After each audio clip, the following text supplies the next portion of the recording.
Murisei Makadini, welcome back to Shona Land, and today I'll be teaching you the letter M from the Shona alphabet, and I'll be combining it with the Shona vowels.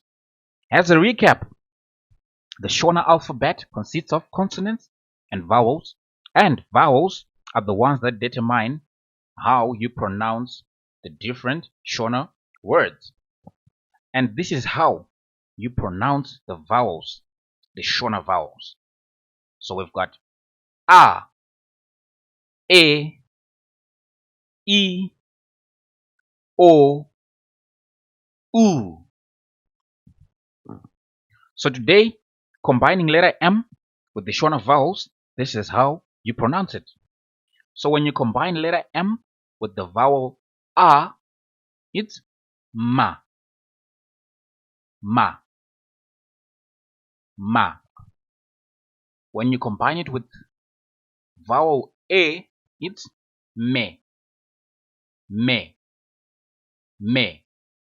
When you combine it with the vowel E, it's me, me, me. And when you combine it with the vowel O, it's mo, mo, mo. And when you combine it with the vowel U, it's mu, mu, mu. So, giving you simple words. For ma, we've got maoko, maoko, maoko. That's hands in English. For me, we've got mera, mera. That's germinate in English. Me, we've got miti, miti. That's trees, the plural, trees. Mo, we've got motokari, motokari. That's car. Mu, we've got munhu, munhu, munhu.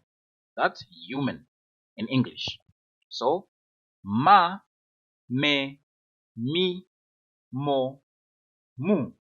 And for ma, we've got maoko, me, mera, mi, miti, mo, motokari, mu, munhu. This brings us to the end of this video. Thank you guys for watching. Don't forget to leave a comment, to subscribe, and like our videos. And in the next video, we'll be taking you through letter N and combining it with the Shona vowels. So, I'll see you in the next video. Ndatenda.